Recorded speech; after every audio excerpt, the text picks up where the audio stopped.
So, Dr. Otoo, what do you say? Council of State, useful, needless?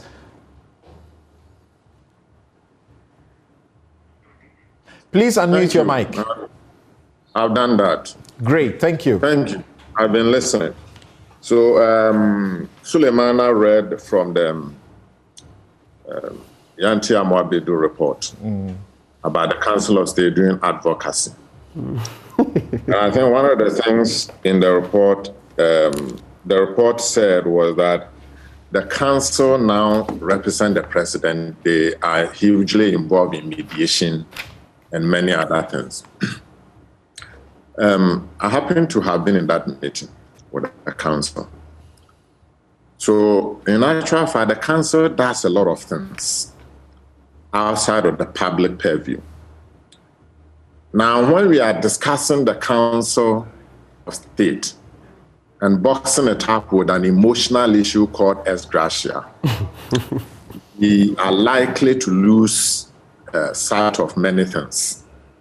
So I would have wished that we discuss them because, I mean, clearly the public doesn't want Ex-Gratia. Yeah, so that's what we are doing now. Let's do them separately. Once we are done with that, then we'll go to Ex-Gratia. Okay. So my simple submission on the Council of State is that from personal interactions, but also some formal interactions, I think it's a useful institution. But like many institutions in Ghana today, they need reform.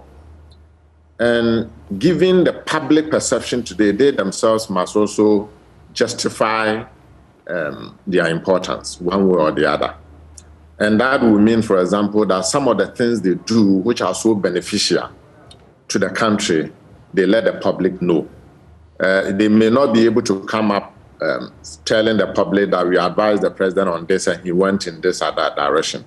It will be like me coming to tell people that I advised the Secretary General of TUC on this and he went in this direction. Or Samson, you are advising the CEO of multimedia. I mean, it could be bizarre.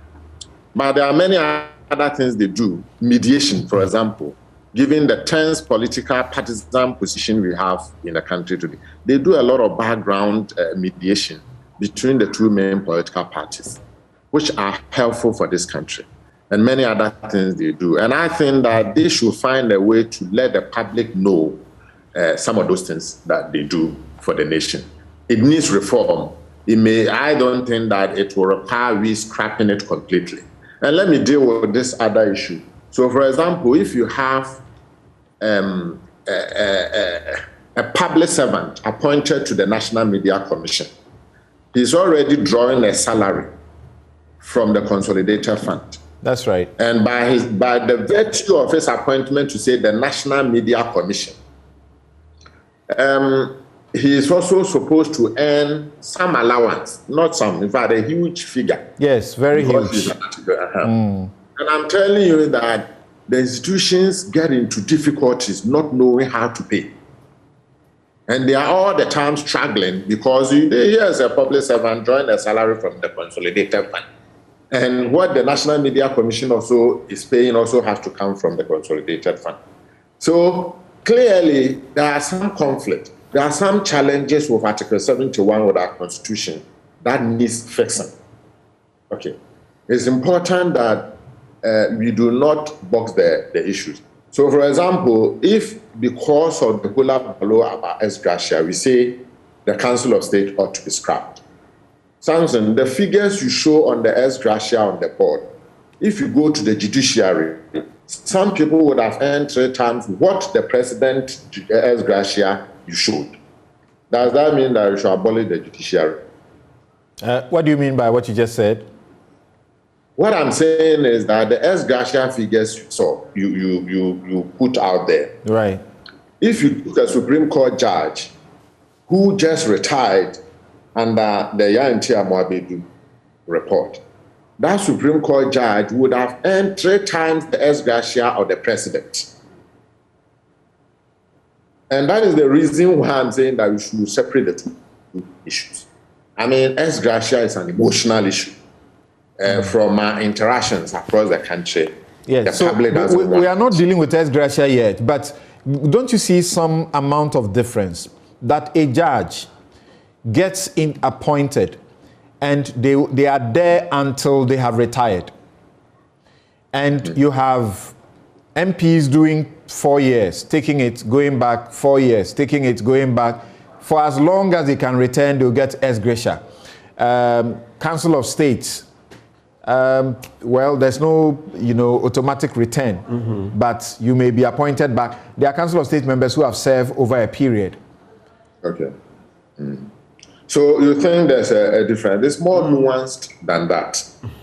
So, for example, the very first emoluments committee set up by Rollins, the Green Street, actually excluded the judiciary from ExGratia. They excluded the president from ExGratia. They limited ExGratia to public office holders with transitory positions. So MPs, ministers of state, whose positions are not guaranteed. And mind you, the judge also retired on his or her salary.